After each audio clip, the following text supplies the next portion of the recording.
Bonjour à tous, bienvenue à ce nouveau Good Morning Market. Nous sommes le lundi 24 mai 2021, lundi de Pentecôte. Alors, nous allons débuter par le contexte de marché. La clôture de vendredi à Wall Street, c'était une séance plutôt mitigée. Le S&P 500 a progressé de 0,36%, le Dow Jones s'est replié de 0,08%, le Nasdaq, quant à lui, a clôturé en repli de 0,48%, le Russell 2000 a gagné 0,49%. Donc ça a été une séance mitigée à Wall Street, une séance qui a été dominée par les publications économiques, par un calendrier économique chargé. En Europe, la plupart des pays ont publié leurs indices PMI flash et dans la plupart des cas, ces données ont été supérieures aux attentes. Aux États-Unis, la croissance de l'activité du secteur privé a atteint en mai son plus haut depuis l'année 2009. Alors à présent, ce qu'attendent les investisseurs, ce sont les chiffres des dépenses des ménages et l'indice d'inflation corps PCE. Je vous rappelle que c'est la mesure privilégiée, la mesure favorite par la Réserve fédérale américaine, et donc ces deux données seront publiées vendredi. Alors, au Royaume-Uni, on a pris connaissance d'un rapport solide sur les ventes au détail pour le mois d'avril. 9,2% en glissement annuel contre 4,5% en glissement mensuel pardon, contre 4,5% attendu, ce qui a stimulé le sentiment. Et donc, on notera également, et ça c'est d'actualité, vu la donnée dont nous allons prendre connaissance vendredi, que les rapports PMI ont suscité quelques inquiétudes quant à l'inflation. Donc, focus à présent sur le corps PCE concernant justement cette inflation ces craintes de l'inflation qui continuent de planer sur les marchés. Alors en Europe, vendredi, on a réussi à progresser. En partie, on a effacé les baisses de mardi et de mercredi. La plupart des indices du vieux continent ont gagné plus de 0,40% avec un CAC 40 en hausse de 0,68%, le DAX de 0,44% et le FTSE qui faisait partie donc des moins forts hein, de cette séance a réussi à clôturer à l'équilibre. En Asie, lors de la session d'aujourd'hui, c'est de manière mitigée qu'on a évolué. Le Nikkei a gagné 0,25%, le S&P ASX 200 0,29%, le Kospi coréen s'est replié de 0,20%. Les indices chinois, quant à eux, ont progressé. On notera au Japon les hôpitaux d'Osaka qui manquent de lits en raison du nombre élevé de nouveaux cas d'infection au Covid-19 et des médecins qui mettent en garde contre un effondrement du système. On revient en Chine très rapidement avec le gouvernement chinois qui a réitéré son appel à restreindre le minage et le trading de Bitcoin. Un Bitcoin qui s'est replié ce week-end, qui a réussi à retrouver quelque peu des couleurs. Mais on s'était donné jusqu'à aujourd'hui hein, pour évaluer les perspectives. Et effectivement, la probabilité d'une reprise haussière du Bitcoin est en train de s'évaporer peu à peu. Alors aujourd'hui, le calendrier économique est plus ou moins allégé. Hein. C'est le lundi de Pentecôte et en plus de cela, c'est un jour férié au Canada. On prendra connaissance de l'indice, notamment l'indice d'activité nationale de la fête de Chicago pour le mois d'avril. Hein. C'est la seule publication d'aujourd'hui. Sinon, on aura des discours de membres du FOMC. Donc pas grand-chose aujourd'hui. Il y aura des conditions de liquidité assez restreintes hein, tout au long de la séance, étant donné que c'est un jour férié en Allemagne, en France, en Suisse. Nous l'avons dit, au Canada également, c'est le Victoria Day. Donc peu de liquidité aujourd'hui, un calendrier économique très allégé, pas de résultats pratiquement, hein, pas de résultats de grandes entreprises. Les plus grandes entreprises ont déjà publié leurs résultats du premier trimestre. Donc une séance qui devrait être calme, a priori. Nous allons donc commencer par les indices boursiers. On commence par le Nikkei, un Nikkei qui est encore hein, sous cette borne inférieure, qui est allé la tester, borne inférieure qui, nous l'avions dit précédemment, est renforcée actuellement par la Kijun. Le DAX, lui, en profite et progresse quelque peu. Hein. Vous voyez, ici, nous sommes aux alentours du retracement externe à 127,2%, aux alentours des 15 500 points. Donc ça, c'est en données H1. Alors, en données H4, hein, ça ne nous apporte pas grand-chose. On est dans un range plus ou moins large que l'on retrouve ici. Il faut attendre une réelle sortie hein, de ce range. Soit on casse la borne supérieure, soit on se hisse au-dessus des 127,2% et ce serait pour aller inscrire de nouveaux records historiques, soit on cède, on se replie. Il faudrait pour cela une traversée de nuages pour l'heure. Les perspectives sont haussières, même si nous avons une forte résistance. Ce retracement externe à 127,2%, les 15 514 points. Le Nasdaq, dans le nuage toujours, en données journalières, hein, vous voyez, on a refusé d'en sortir. Cependant, on notera cette, cette marge haussière dont bénéficie la Chikou Span. Donc, en cas de sortie par le haut du nuage, de clôture au-dessus des 13 600 points, on pourrait continuer à progresser pour aller chercher, pour aller se hisser aux alentours des 13 800 points. En tout cas, c'est ce que nous indiquent les données journalières en données H1, en données H4, pardon. On le voit, ce support, c'est le haut de nuage, la SSB. La prochaine résistance se trouve aux alentours des 13 660 points. C'est cette moyenne mobile simple à 200 périodes. Et donc, on pourrait même avoir une belle projection d'Osoda ici. On voit si jamais le point bas a été marqué. Si ce point bas correspond à la SSB, on a un objectif à 13 772 environ. En données H1, souvenez-vous, ce double creux. Donc, on est repassé aux alentours de la ligne de coup, mais on a un nuage en soutien. Et c'est ce qui nous fait penser effectivement que l'on pourrait retrouver une certaine dynamique haussière. Pour cela, il faudra un franchissement des 61,8%, retracement de Fibo à 13 475 points environ. En cas de franchissement de ce niveau, l'objectif, nous l'avions donné, c'est 13 932 points. S&P 500 dans le vert, hein, aujourd'hui, en données journalières, pas grand-chose. On vient de se hisser au-dessus de la Kijun en données H1, 4174, la prochaine résistance. Vous voyez, hein, les données H4, on remarquera qu'en cas de repli, si les 4160 ne tiennent pas, s'ils sont franchis, le prochain support est plus ou moins éloigné, 4130 points environ. C'est une SSB et prudence, hein, car nous avons ici une faiblesse de nuages à ce niveau-là. Dow Jones dans le vert également, on se hisse au-dessus de la projection V, on y arrive, on avait clôturé aux alentours de cette projection, aux alentours donc des au-dessus pardon des 34 286 très exactement. Le Dow Jones en données H4, pareil, une SSB relativement éloignée, 34 100 points. Très exactement, c'est le support si on ne parvenait pas à maintenir une certaine dynamique haussière. En tout cas, c'est ce que nous indiquent les données H4. Et si ce support venait à céder, on pourrait retrouver l'apex du précédent triangle symétrique. Dow Jones en données H1, on est sous résistance, on le voit. C'est un retracement de Fibo, et pas n'importe lequel, le 61,8%, le plus fort. Son franchissement avait été rejeté ici, précédemment. Si on parvient à se hisser au-dessus, donc les 34 300 points, direction les 34 610. Le prochain retracement de Fibo à 78,6%. On passe directement sur le Bitcoin. Alors déjà, en données journalières, hein, on le voit, on s'est replié encore une fois pendant le week-end et ce n'est pas de bon augure pour le Bitcoin.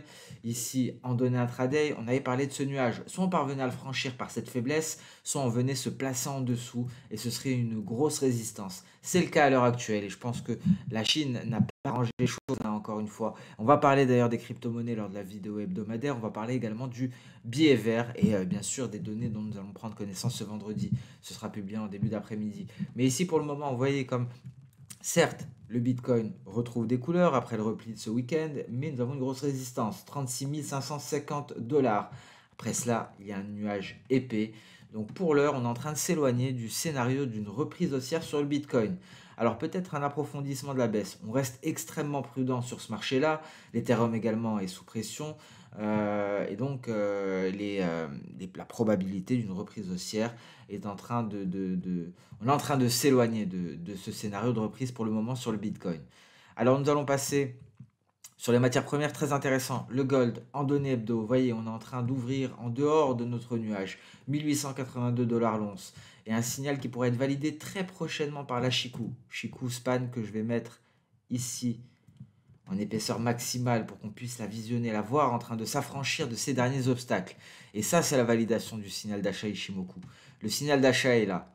On est sorti du nuage. Et la validation nous sera donnée par la Chikou Span. Bien sûr, il faut attendre la clôture. Et pour cela, il faut attendre vendredi. Clôture hebdomadaire avec un signal qui pourrait être validé dans la foulée si on parvient à clôturer en dehors du nuage, au-dessus plus particulièrement, et si la Chikou n'a plus d'obstacle, c'est-à-dire si elle réussit à la clôture à se trouver en dehors donc de cette Tenkan en rouge et de tous ces chandeliers japonais. En données journalières, depuis le signal, effectivement, beaucoup de volatilité, hein. Nous avons eu des séances plus ou moins volatiles, mais on parvient à se maintenir à la hausse. On est à 1882 à l'heure actuelle. La prochaine cible, seuil psychologique des 1900 $. Dernier rempart avant les 1928 $. Donc des perspectives haussières également en données journalières.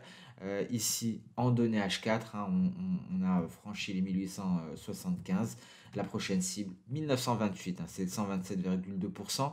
Ici, retracement externe de Fibo en données H4 et en données journalières, ça correspond au retracement de 23,6%, retracement de toute cette hausse. Souvenez-vous, le rallye haussier qui nous a mené vers des records historiques. Le silver qui pourrait être soutenu par le nuage en données H4 et nous sommes actuellement en train de nous attaquer aux 27,70 $. Il faut attendre franchissement de Kijun, un passage clairement au-dessus des 28 $ pour espérer un retour aux 28,30 $. Si on se hisse au-dessus des 28,30 $ de manière durable, hein, parce qu'on a eu ici un faux signal, mais cette fois-ci, si on y arrive de manière durable, ce sera pour aller chercher les 29,50 $. Le pétrole WTI, on repart à la hausse. Après une cassure, on va le voir en données intraday de la borne inférieure du canal haussier. On refranchit la Kijun. Attention, d'un point de vue journalier, les perspectives sont haussières. D'un point de vue intraday, ce n'est toujours pas le cas. On peut s'attendre à une reprise baissière. Alors certes, il y a des conditions météorologiques, hein, qui sont en train de favoriser cette hausse. Donc je vous l'ai transmis ici avant l'ouverture des marchés européens. Donc c'est un article publié aux alentours de 8 heures du matin qui relate les différents éléments marquants en début de séance. Alors je pense vous l'avoir marqué ici. Alors autant pour moi, ce n'est pas le cas. J'ai oublié de l'ajouter. Autant pour moi. Alors bon, pour information, vous avez ici différents éléments qui vous permettront donc d'estimer quels pourraient être les catalyseurs du début de séance. Il faut savoir qu'on a des éléments climatiques qui viennent renforcer ici les cours du pétrole. C'est ce qui permet cette hausse. On est en train de s'attaquer à la Kijun. C'est une grosse résistance, 64,25 $. Après cela, on aura le nuage. Un nuage qui est renforcé par cette borne inférieure. Donc, ce n'est pas gagné pour la hausse. D'un point de vue journalier, certes, nous avons un franchissement de Kijun. Nous pourrions très prochainement franchir la Tenkan, mais on est bien loin ici de valider les perspectives haussières d'un point de vue H4. On pourrait simplement revenir sur cette borne inférieure avant de se replier. Donc la prudence reste également de mise sur les pétroles avec des perspectives haussières qui ne sont toujours pas de retour. Le Brent, quant à lui, est en train de tester son précédent sommet de court terme, dernier rempart avant les 67,30 $, retracement de Fibo à 61,8%, mais également une Kijun en palier. Le blé, alors le blé est en train de s'enfoncer peu à peu. Donc ici encore une fois, nous n'avons toujours pas notre point C. Prudence à cette faiblesse de nuages. Alors même si je garde une vision haussière du blé à moyen terme, pour l'heure, l'heure est au repli, hein, concrètement. Ici, le blé ne parvient pas à se redresser, hein. On est en train de réajuster peu à peu notre point C. On choisira ensuite la projection qui ne sera certainement plus... qui restera une V, pardon, hein. Ce n'est plus une projection N car on a retracé plus de 50% du mouvement et donc l'objectif pour l'heure ne change pas. Mais prudence, en cas de traversée du nuage, cela pourrait renverser la tendance.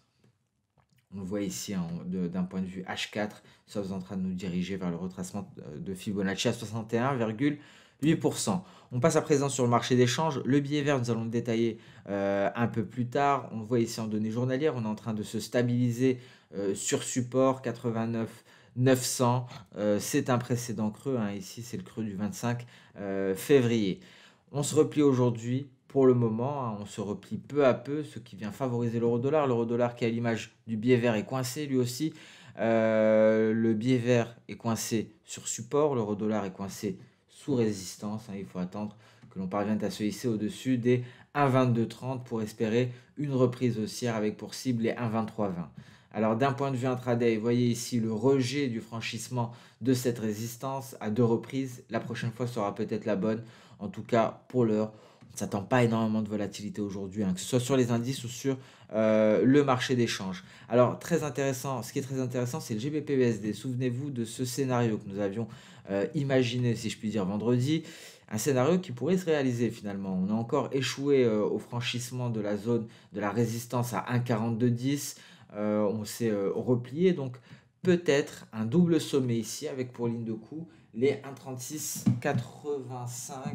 1,3685 très exactement, donc on reste prudent sur le GBP-USD tant qu'on ne parvient pas à franchir ce sommet, un sommet pluriannuel, hein, ce sont des niveaux que l'on n'a pas revisité depuis 2018, donc c'est un sommet de 3 ans qu'a atteint le câble récemment, et donc tant qu'on ne parvient pas à se hisser au-dessus, on pourrait avoir un signal baissier. Un signal baissier face à ce double sommet, on retrouve le premier sommet, le second, la ligne de coup et l'objectif théorique qui est issu, que nous avons eu en reportant la hauteur de la figure. D'un point de vue intraday, on notera tout de même ce nuage qui pourrait supporter, qui pourrait faire office de support en cas de repli. GBP-NZD, on intègre le nuage. Depuis la cassure de l'oblique baissière en données journalières, c'est un signal d'achat. C'était un signal Ishimoku également depuis la sortie de nuage avec une Chikou-span qui s'est désengagée de ses obstacles, ici très précisément, et pullback à l'heure actuelle sur l'oblique baissière. D'un point de vue intraday, on s'installe au-dessus de ce support, le support des 1,97, dernier rempart avant le prochain à 1,98. Alors, Euro-AUD, on marque une pause, hein, on avait parlé de ce signal d'achat, triangle ascendant, cassure d'un bande supérieure, objectif théorique 1,77. Et donc sur ce Good Morning Market touche à sa fin, on se donne rendez-vous un peu plus tard pour le point hebdomadaire. On va essayer de parler des perspectives du billet vert. Nous allons aborder également ce qui s'est passé, détailler ce qui s'est passé sur les crypto-monnaies, comme d'habitude parler du calendrier économique de la semaine. Je vous souhaite une très bonne journée, un très bon début de semaine et je vous donne rendez-vous un peu plus tard pour le point hebdomadaire. Au revoir.